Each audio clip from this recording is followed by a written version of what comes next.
Well, hello and welcome to Comics Magic, the place for independent comic book creators. And I want to welcome an amazing comic book writer. I always call him when I see him at comic book conventions, the busiest man in independent comic books, Jonathan Hendricks. All right. Welcome. Thank you. Thanks for having me on, Paul. Absolutely. So, I met you in real life, even with the digital world we live in. I live in Florida, and at the time you were at MegaCon, and I met you, and I got the preamble, yeah, the recount. I know that was Correct. one of the kind of political stories. Yep. And then Caffenated Hearts I got on Kickstarter, which was amazing, and I love the art and I love the stories. Thank and, you. And of course, coffee goes with anything writing, I think. Yes.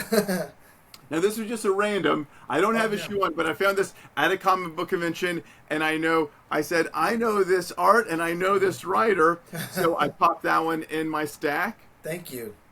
And then, of course, one of mine really interesting books, and I'm trying to think if I got both covers. I might have got both covers on Kickstarter, or I found one in the wild, and I think this one was the Kickstarter one. Spillblood. Really Yeah. cool.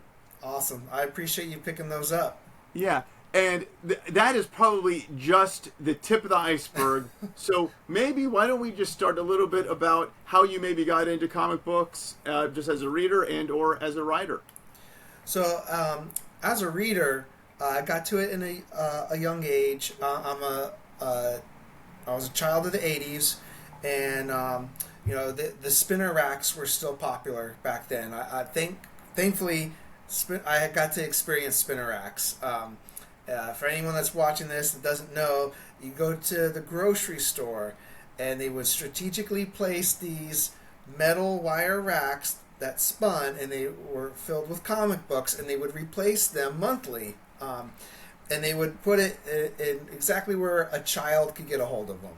Yep. And the one that stands out, the one I believe was the first one, was a adaptation from the Teenage Mutant Ninja Turtles cartoon show. As some of us know, it was a comic book beforehand, but it wasn't as cartoony as that first. It was Not very cartoony at all. yeah, it was very violent. very violent and adult and not in color and so forth. But I was a huge Ninja Turtle fan. I wanted anything Ninja Turtles. Grabbed that off the spinner rack, and I just remember reading that particular issue, however many pages it was, back and forth so many times. I brought it with me everywhere. And I loved it that it was like an episode I could bring with me. Because, again, being a child of the 80s, we didn't have... VCRs were a luxury. I remember it being one of the later families on the block to finally get a VCR. So to have something I could rewatch or reread was phenomenal. And I think that's what introduced me to the sequential storytelling aspect. Oh, Then I remember some of the other early ones I remember was the movie adaptations that they would do a lot, which were phenomenal too. Again, we weren't able to rewatch our movies as conveniently as we can now, or even as conveniently as we could do it even in the 90s.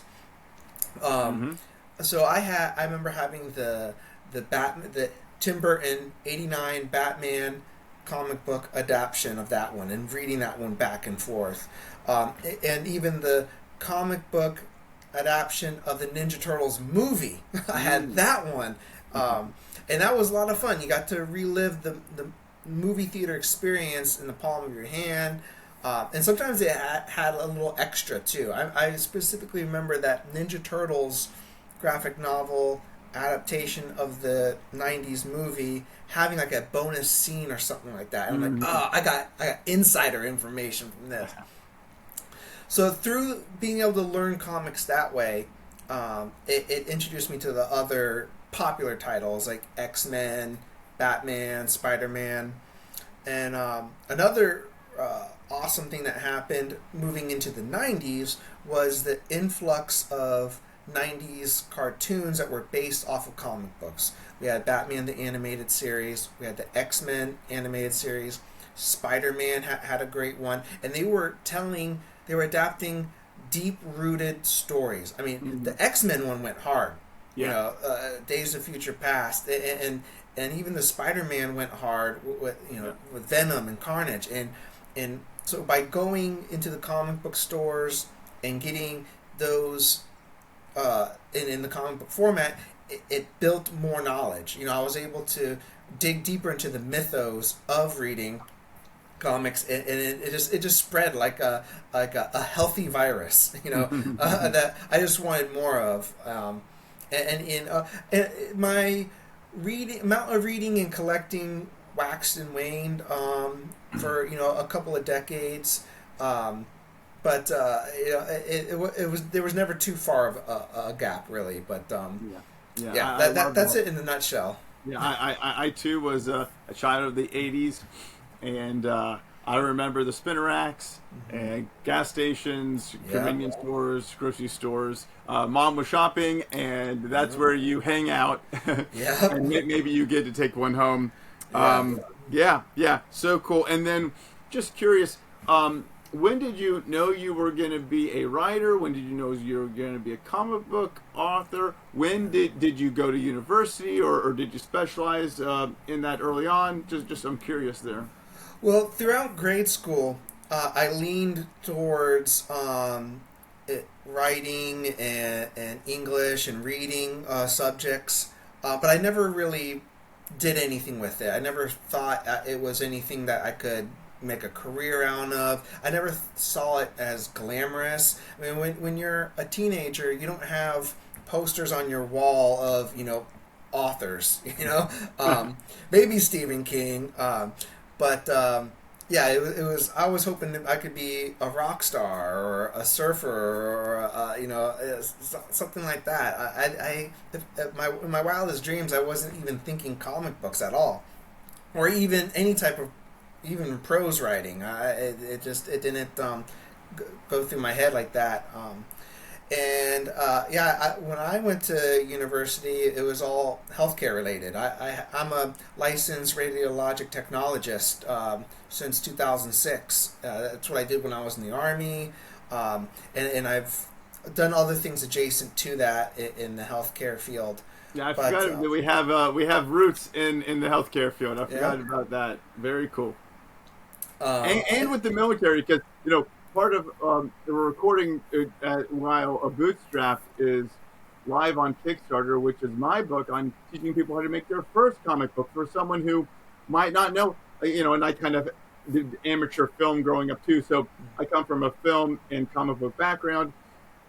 But when you have a final book in your hand or a movie, you don't realize how many people it takes and how many hours it takes to get the final product, and just demystifying it to help people learn how they can make their first comic if they've always wanted to make one. But and part of what I talk about is learning. Now, just to hit on your military, I was in Junior Air Force ROTC, but I never went after that. But I enjoyed it and I learned a lot. What did you learn in the military? Was there anything in the military that you either learned or taught you how to learn that just benefited your life in any way, whether it was related to writing or not? Well, the military experience, a lot of the skills and life lessons from that I found are portable to so many things. The discipline it required of being successful in military life, the showing up on time in the correct uniform. If you could do that, you are 85% ahead of so many people. That's it. Just being on time, working with other people that you're thrown into a mix that you don't get to pick who you want to work with. Working with personalities, that's a good one right there. Personalities, different levels of experience, of education, and coming together as a unit to complete that product. That's something that's transferable from the military to healthcare to even comic book creation. Yeah, I love that. And then I just have to share one thing that I'm doing in mine is, when I did medical school and training, you have to learn so much, and a lot of it is not just book knowledge, but it's actual skills and procedures, because doctors drop sutures and stitches. They perform surgeries and other procedures in the office. And here's what I learned, and this is what I'm incorporating so to help people learn something quickly. And I learned it in medical school. It's simple, but not easy. You see one done. Yes. You do one under supervision of a qualified attending or physician or resident, and then you teach one. Because there's something that happens when you teach someone something, and if you're able to do it succinctly, and you can take that knowledge that went in one ear, you manipulate it in your mind, and you can clearly communicate it where someone learns it, you have mastered that information in the quickest time possible. Right. Yep, that's a big thing. On that subject, that's why I think it's so important to have a mentor and to mentor someone.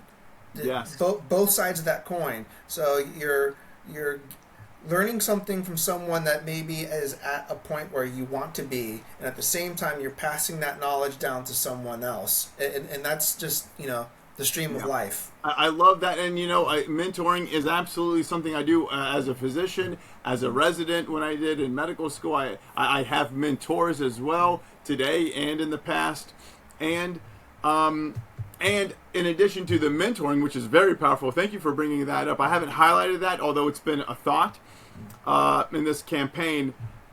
And also I just talk about the importance of using an editor. Yes, absolutely. Yeah. So okay, let's get there though. How did you then transfer into comic book writing?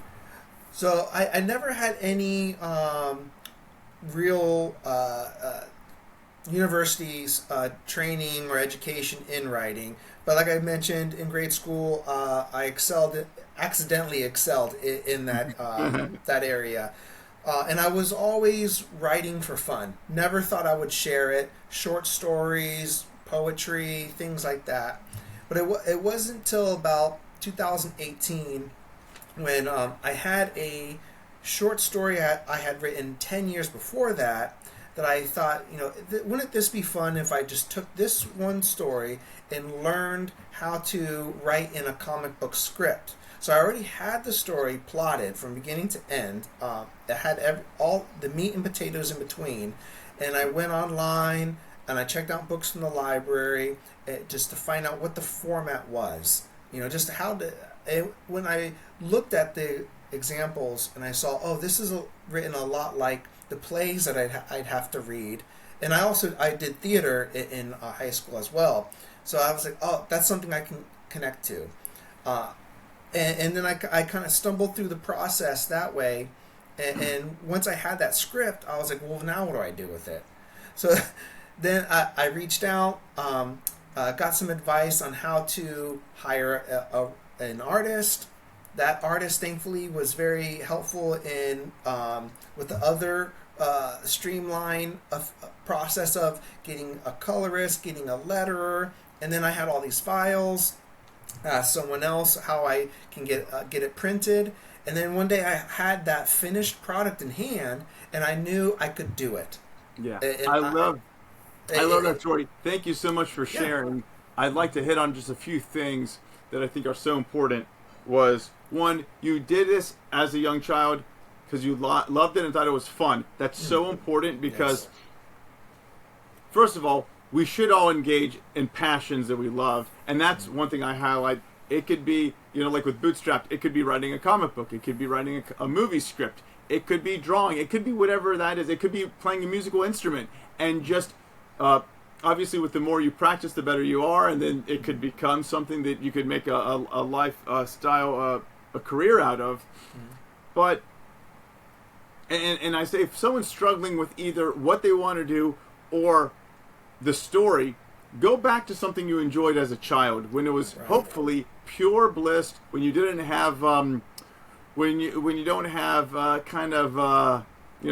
the joy stomped out of you because of the importance of daily living. I think you follow what I'm saying. Right.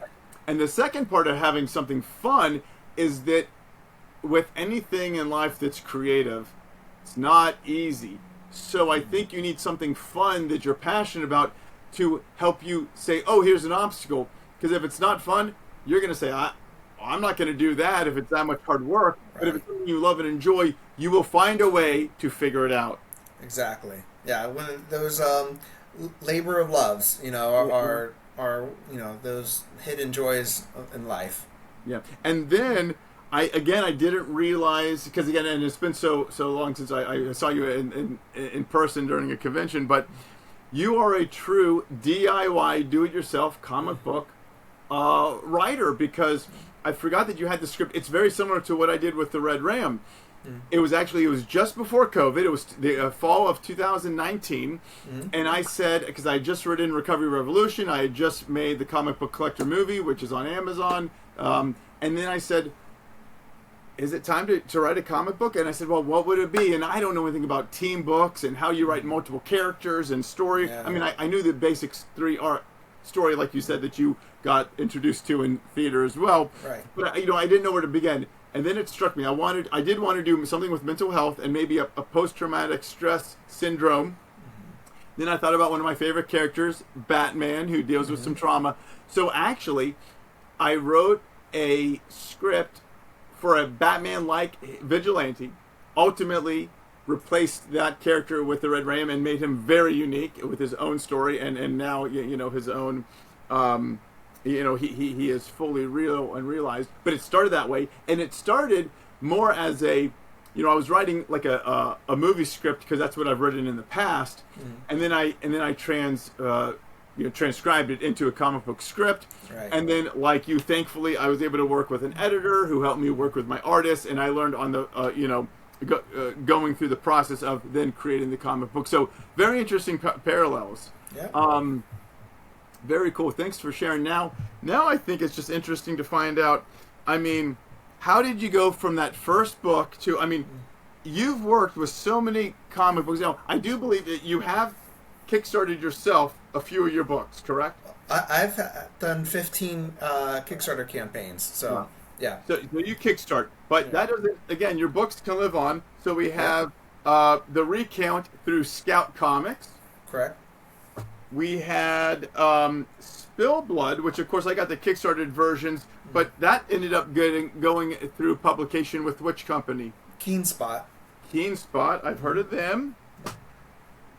Dream Master was Black Box Comics. Correct. That's a hired job I got from them. So You were hired to write that story. Yes. That's not your creator owned. Correct. Got it.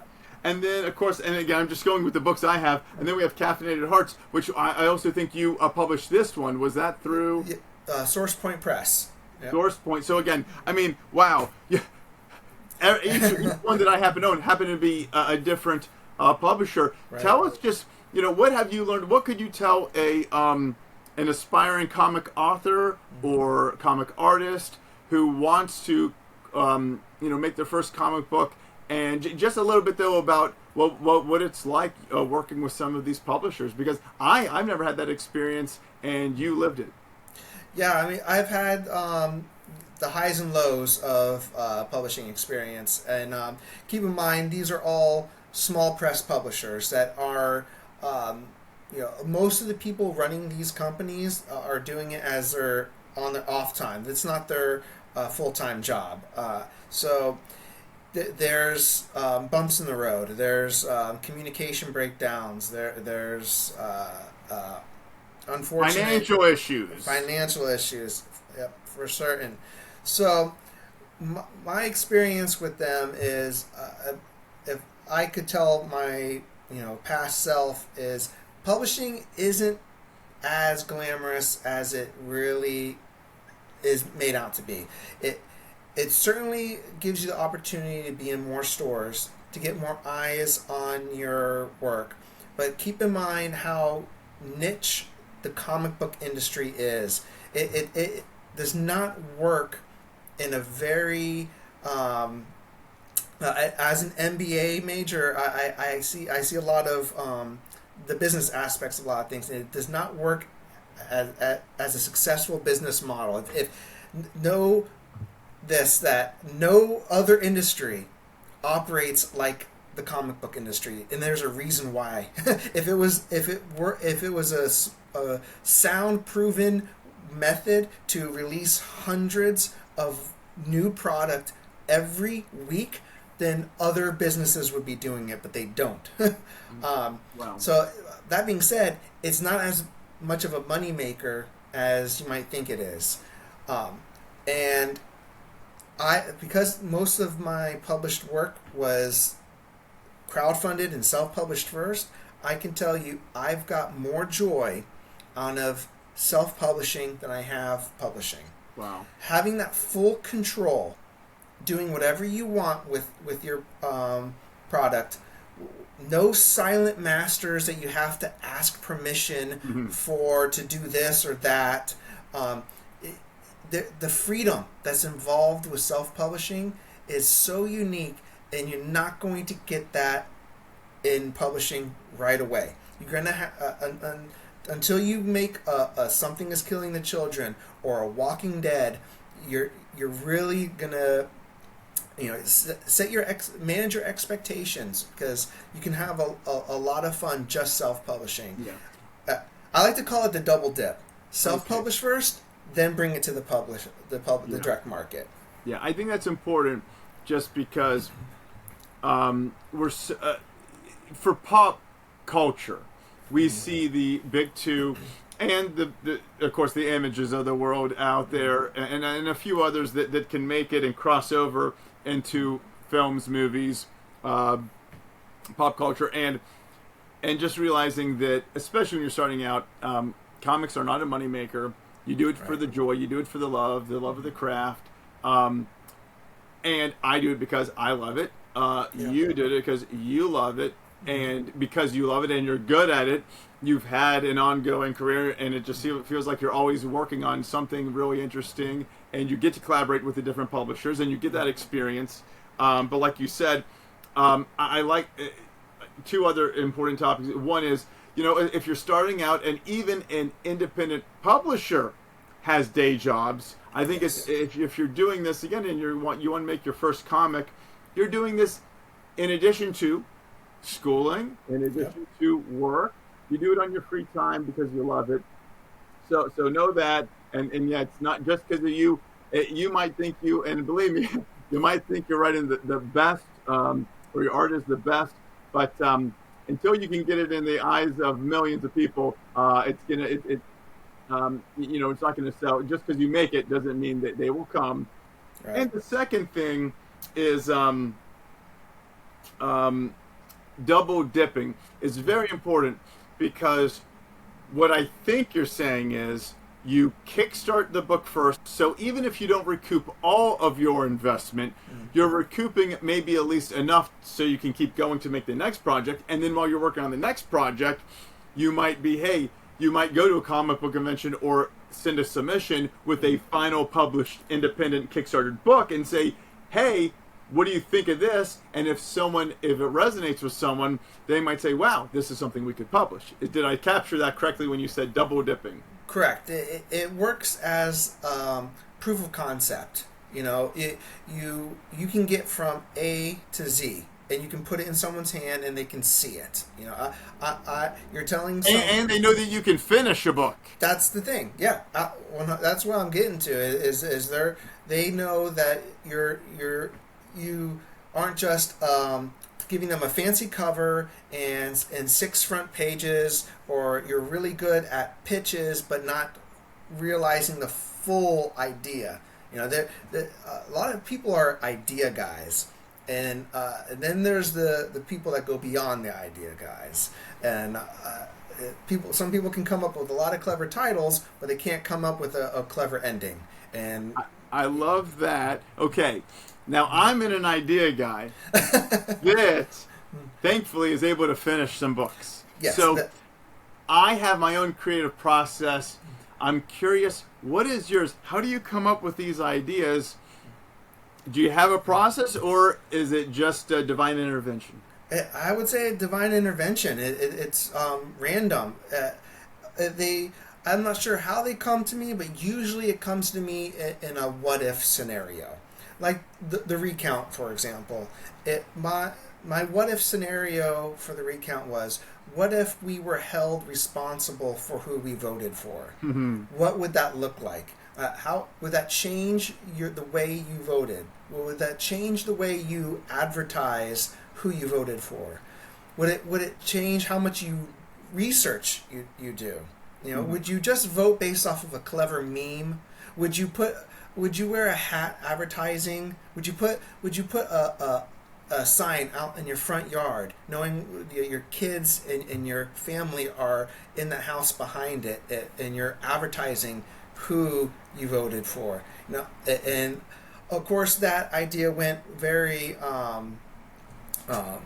it went the way it did in a very violent story. Yeah, that's how they work. Yeah, I can pretty much come up with a what if question for as an elevator pitch for all my books, and then build off of that. I like that.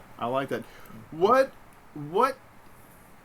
3 or so writing tips might you have for a early comic book writer?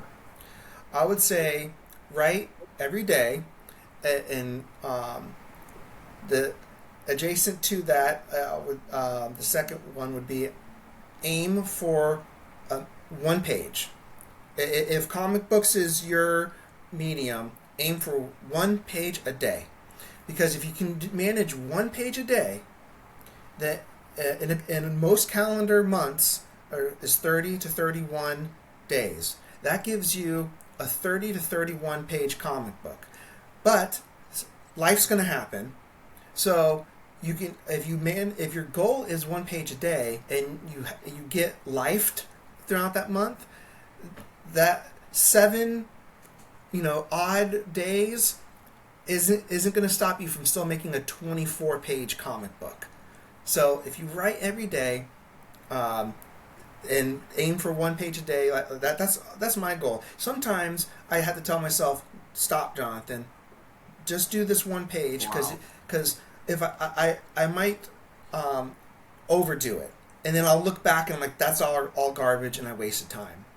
And then the third advice is read something that inspires you. A lot of people feel like, I got to read this because everyone is talking about it. That's not necessarily the case. This got nominated for an Eisner, so this is selling really good. Don't force yourself to read something just because it's popular. Seek out what you enjoy and read that, because you're going to get inspired from that more than you're going to be inspired from something else. I'm going to paraphrase something I heard Alan Moore say, and he said, I'm paraphrasing it, and I'm not sure if Alan Moore actually said it, but apparently he said something about reading bad comics actually makes you a better comic book writer, because you can learn what not to do. No, that's actually good advice, because as I learn more about the invisible craft of writing and comic books and sequential art, and the Z line and the invisible art of balloons, right, I realize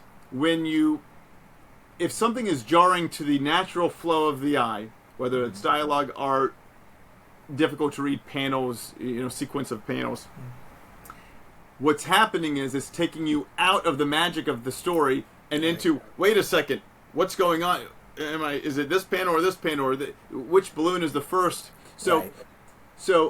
And especially when I go back to some of the older comics, or that I can, public domain comics online, and you can just see how different comics medium has changed over the years. Oh, yeah. But you see how things, oh man, this doesn't really work. And I think especially comics in the last couple of decades have really taken a more cinematic approach. And, each era of comics has its own,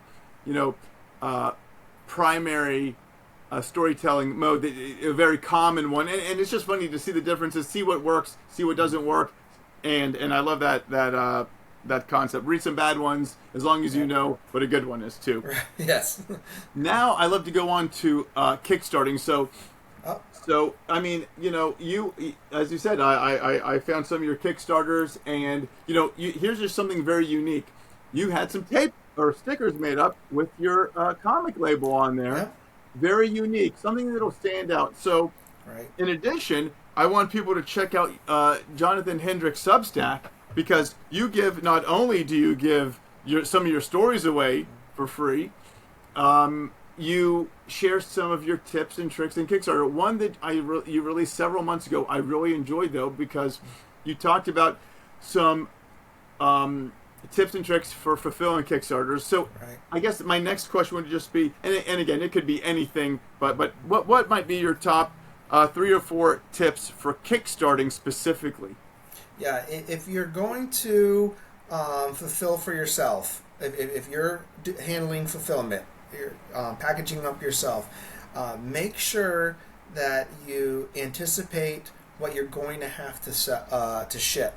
The thinner items, the better. So, if you're most likely watching this, you're probably gonna run a Kickstarter for a comic book. Comic books don't ship very well with a coffee mug, so don't offer a coffee mug as an additional reward. You want something that lays flat and isn't going to be damaged, and something that you can ideally slide into the back of a comic book bag. Well, looky what we have here. Yep. Wow. Like that poster. Wow. Beautiful. So- And even though it's larger than a comic book size, it can fold and slide right in, and the weight is so negligible that it's not going to add $5 to your shipping. Bingo. Yeah. Okay, that's a great one. Another thing is knowing what to charge for shipping, which can be difficult in this constant change. The climate we're living in right now, especially with mail. So I would say get set up an account with stamps.com or Pirate Ship. I've done Pirate Ship. I've done Stamps, not the other one, but I'm sure that it's a similar services. But what's good about these services is not only do you get a discount on shipping, but you can also kind of give yourself a quote of how much something's going to cost. If you have a scale, and a digital scale is super inexpensive. Yeah. Right here, Amazon, 15 bucks. Literally the exact same scale I have, Paul. Literally. And so you package up your rewards after it's all sealed, said and done, and a lot of them are going to be the same weight too. So what I would do is everyone got this reward. It's the same weight, nothing additional. I can bang these all out at once. I can plug it in, get yourself a good printer, get those sticker labels where you can do 2 labels on each, and that's going to save you so much money. But pulling that tip back a little bit more, use that before you do your first Kickstarter, so you know how much it's going to cost you and how much you should charge for shipping. Yeah. So what I tell people is ship a comic book yourself. Package it up, weigh it, mail it to your friend on the opposite side of the country, and get that experience out the way, and so you know how much everything's going to cost, from the tape, the Gemini mailers, the bags and boards, and work that into the cost of your rewards. You have to, because it is and let's be realistic. We're not selling a $1 comic book or a mass-produced Marvel comic book, which today, or DC books, which tend to be $4.99 or above. But we're going to be charging a lot more, because we're serving a smaller audience that is supporting you as an artist. Right. And it could be an average price for a comic book in Kickstarter is about $15 to $18 in the last year or two, in year 2025, and that's okay. Because they're getting a very limited edition. I mean, my first issue of Red Ram, I had a limited print run of only 50, so you're getting a very collectible book. Yeah. and you're going to be mailing it out. And unfortunately, even what I've been using lately is the Gemini mailer, which is one of the safest ways I've known to ship a comic book. Yeah. They're just so well engineered, and that's $1 a pop minimum. Right. And the bag and the board, and I've been using the Ground Advantage with the Pirate Bay shipping discount, and that putting it approximately $8. Like with $8, I know that I'm building in the shipping and handling, as they say. So thanks for that. What about, you mentioned a printer, and I think in your Substack you mentioned some experience with printers, and you had some really good suggestions. Is there anything you remember from working with printers that could help a starting person who's going to be the printer that I primarily have used is Comics Wellspring. I don't mean this to be an advertisement or a sponsorship or anything. It's what works for you. Yeah, but they work for me, but the benefits. The reason why I go back to them is several. One, they have their website is designed so it's like a menu. You're clicking down. This is the size of my comic. This is the type of paper I want. This is the cover I want. Do I want foil? It's a click down. It's very well user-friendly website. That user-friendly is huge with me. It's very important because time is valuable. In addition to that, they have a loyalty program. The more you spend with them, the more discounts you get. And you can almost always find a discount code for like 10% off their shipping. And then what I'm primarily using them for more, the biggest reason why I have to use them right now is now that I'm based out of Italy, they also offer fulfillment services. So I can send them my print files, pay for it. I send them a spreadsheet of my backers and their addresses, and they will package everything, bag and board it in a Gemini mailer and ship it out for me. And I don't have to have those books mailed to me to Italy and mailed back to America. I'm paying for shipping once. Yeah. And so what I lose from that, though, the downside of that is I lose the options I have for stretch goal rewards or to sign the comic. Before I left the States, I was offering a signature with a COA as an add-on, and that what would you do? Because I actually have some COAs myself that I enjoyed making and printing up, and I sign I sign it, and then of course I sign the book. What would you add for that? I was putting a $5 price tag on those, and I was also getting my COAs printed from Comics Wellspring. I bought them in bulk, but in 100 or 250 packs. I went a little bit extra, and I had red foil across it, so there was a layer of, gave it a shininess, and I left the space so I could write the comic book on there. And it was like a 4x6 postcard size COA, heavy cardstock, and it slid easily in the back of the comic book. And I offered $5 for one of those, and I averaged about maybe between $100 $200 per campaign on those COAs. Yeah. So that goes, that's $100 to $200 doesn't sound a lot, but when every dollar counts, especially when you're not. For me, I wasn't charging the full expense for shipping. A lot of my shipping was coming out of my profit. So yeah. It balances. And believe me, that it's having a little bit of that buffer, and of course, books can come damaged. I mean, there's so many variables. Oh yes, it's so many variables there. That's great. And then one thing is, talk to me about promoting, because I'm promoting Bootstrap right now, and I've promoted Red Ram, and the primary way to do that in 2025 has been, the last decade has been social media, but I feel like it's ever evolving and even more difficult. What do you find is, and of course we're both on Substack, but what are you finding is the top one or two ways to find ongoing new audience? Yeah, marketing is probably the loneliest of all the silos that come with comic book creation. And it's one of the more frustrating things I still struggle with to this day. I feel like I haven't come close to mastering.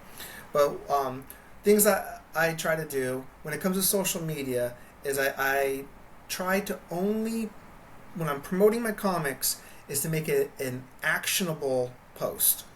So I'm sharing something, and I'm also letting them know how to take action on this. So yesterday, for example, I shared some artwork on a new project that I have coming out later called Tunnel of Love.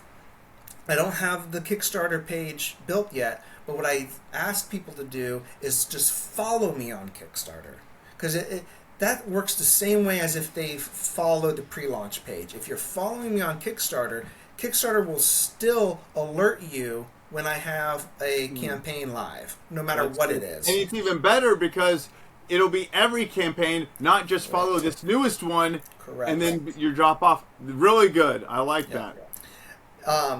So that's my social media marketing, is make it an actionable. The second one is build your email campaign now. Start today. Set one up either on there's plenty of options. MailChimp has a free maximum of 500. So if you're just getting started, do that. Create a landing page. Create it on your social media account. Maybe pin the link to all your feeds so it's at the top. Put it in your social media bio. Direct people there. Remember, actionable posts. Look at this and follow me. Subscribe to my email newsletter to get more information.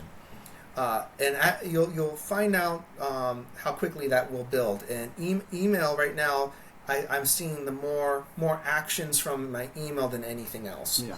So build up a good email list. And the third avenue is Substack, which I'm still growing with that and finding how I want to be a Substack creator. Yeah. I'm still testing the waters, but the great thing about Substack is it merges the previous two.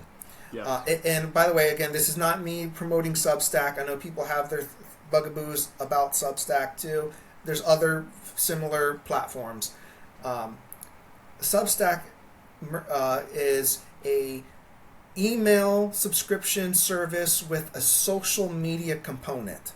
So you're building on a platform that's very micro-blogging like Twitter and Blue Sky, but also offers the email newsletter aspect that you can monetize from. So I would say, get your feet wet with the email newsletter on MailChimp, segue into Substack, because you can export those email addresses once you feel like that's something that you're building up to. I think that's great advice. This has been so much fun. Thanks so much. What would be, maybe if there's anything that I didn't cover, maybe one or two things that I didn't ask about, but is just really important to know about you as a comic book writer, or that could be great for an audience learning to make their first comic book? Yeah, I try to, something that I need to practice myself all the time is don't compare yourself and your successes or lack thereof to anyone else. Celebrate even the smallest wins. You cannot carbon copy anyone's path in comic books and be as successful as them. It's all super unique. I can't stress again how much of a niche industry comic books are. It's not a correct way to run a business by any means. It does not make sense. So celebrate the small successes. Find your circle, no matter how small it is, and nurture your circle, and you'll see it grow. That one person that's always liking your post, even if it's just that one person, nurture that one person. They'll turn into two, I promise, and go from there. I think that's some great advice. Well, Jonathan, I thank you so much. I wish you the best. I know that you have your Substack. Where else is that the best place for people to reach out to you? I would say I have my website, jonathanhendrickcomics.com. That's written on that shipping tape. That's a great hub for me. You can go from there and find all my other links. You can find links to my work on the publisher's website, on Global Comics to read things digitally, to sign up for my newsletter. That's my O'Hare International Airport right there. Love it. And that goes along with, the importance of having your email list, and you own your website, which can never change or get monetized or shut you down or etc. So kudos for you for doing that. Thank you. And maybe we'll just end, what is something that's either coming out now or you're working on right now that you can share? I'm building a Kickstarter campaign for a comic book I wrote for someone else's property called Footpath. So this is another work for hire project, but they asked me if I could also run the Kickstarter campaign. So this is unique to me, being it's not the first time I wrote a comic book for someone else, but now I'm managing the project too, as far as the Kickstarter aspect goes. So that's called Footpath: Dangerous Nights. It's going to be a one-shot, but set in a larger, already established, creator-owned indie comic book universe.